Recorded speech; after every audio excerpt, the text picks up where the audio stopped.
The beautiful world of the custom zombies community has been thriving for 9 years almost. And why is this the case?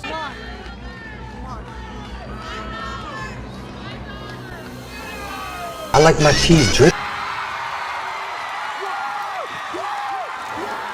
New Call of Duty games have come out on newer platforms with supposedly better graphics, better mechanics. Why has Black Ops 3 and this game been the cornerstone of the custom zombies in the modding community? Well, the answer is very simple. Newer games don't let you. Every time they try to, you get cease and desisted. So in typical Activision fashion, they're just gonna completely get rid of anything that's cool and nice and anything that we actually want. They're just gonna continue force feeding us the gruel that they make and wanna act like they're still making the best content that they can. It's so crazy too. Now I've been seeing a good amount of people saying stuff like, oh, I expected this and all this other shit. Like, I mean, I expected it too. No matter what you're doing, no matter if you're being helpful or not, Activision has basically kept a super strict standard on all of their games except for some reason plutonium.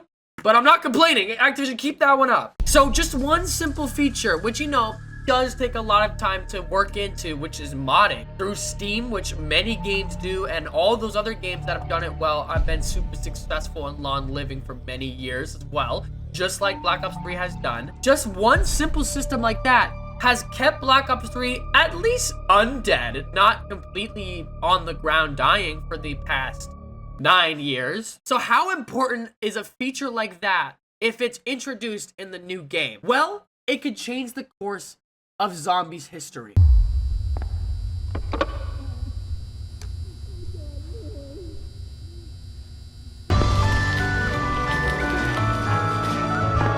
Fight it off, Black Ops 3 is the center hub of all zombie games, not just because it has a great DLC cycle, an amazing story, an awesome Easter egg, but it has zombie chronicles as well. Remakes of all the old games, so why go back and play them when you got better versions in Black Ops 3, subjective. And then custom zombies, which also has remakes and new maps, mods that you can play on the existing maps. I mean, oh my goodness, Black Ops 3 has literally everything you could ever ask. But you see, it's not that simple, because if you were to make a modding for this new game, the issue is that it's not going to be easy for every single YouTuber and creator and mod maker to jump onto this new game, because they're all so familiar and love what the past game has done. If you were to introduce it in this new game, it would have to be better.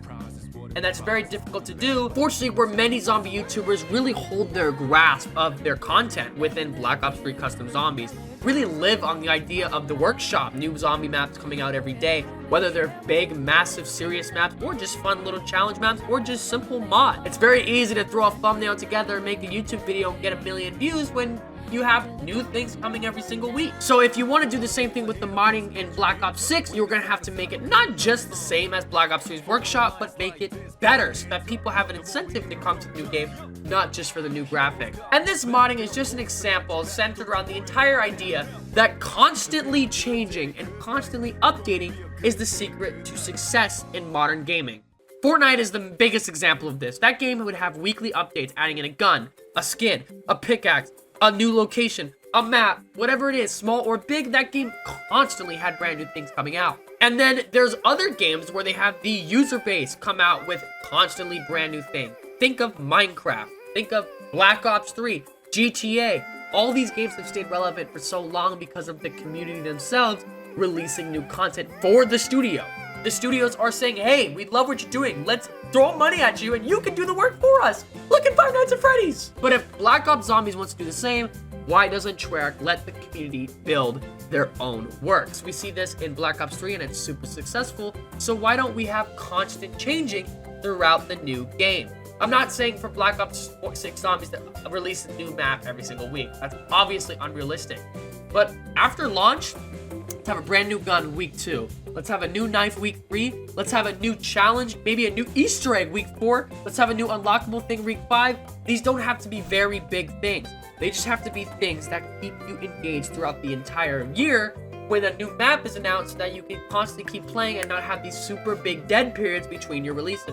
They already announced they're going to have a new map before 2024. That's a great start. I absolutely love that. Between this new map and that new map coming out in 2024, between release and that time, let's throw in just little sprinkles of content. Yeah, Let's have the community do it for us. Let's let them make the new zombie maps. Let's let them create new things that we can enjoy. Let's let the community keep this game alive. It's so simple for a developer to say, you know what, I think you guys are doing absolutely amazing things.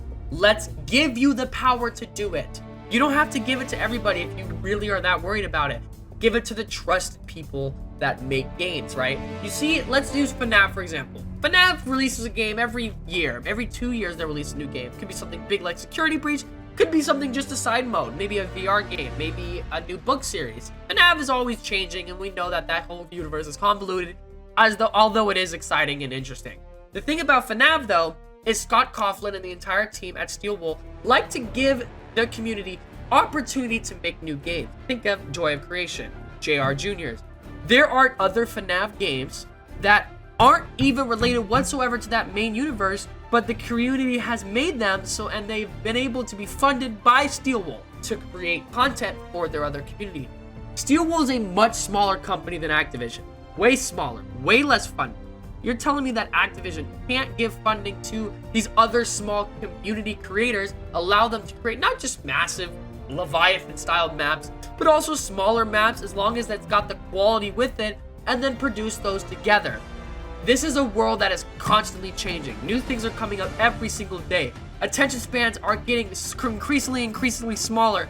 I swear to God, every fucking day, one day I get Talk Tua, one day I get this bullshit, one day I get Lunchly, one day I get my cheese is drippy, bro. What the fuck is wrong with this world? But that's not the point. It's not just in gaming, it's not just in movies, it's not just in entertainment industry. It's within everything. You have to constantly evolve your content. And you see people on YouTube evolve their content, maybe to shorter form or documentary styles. But if you want your game to be able to change that evolvement, to be able to go with that flow and innovate and renovate and continually make yourself the #1 top of the list, you can't do it by yourself. You have to have other people around you. Gaming is one of the only industries I know where you can have the community, the people that you release that game to, give feedback, give something back to you that you can use for that product. I want Call of Duty to create this new game, and then I want them to have the ability for the community to make maps, to make modes, to make guns, to make whatever, and for Call of Duty to not just regurgitate that, not just refine that, but re-release that onto their own game so that it is available for all players, and allowing that so that the community can have so much more input. The biggest thing that I see is communication. Call of Duty has not been able to communicate to their community. We've seen them break trust millions of times.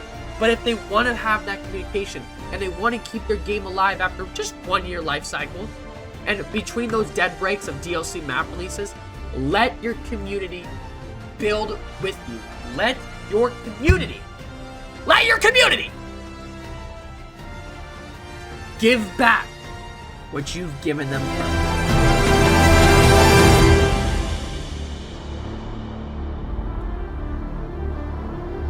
The future of zombies is only in Treyarch's hands.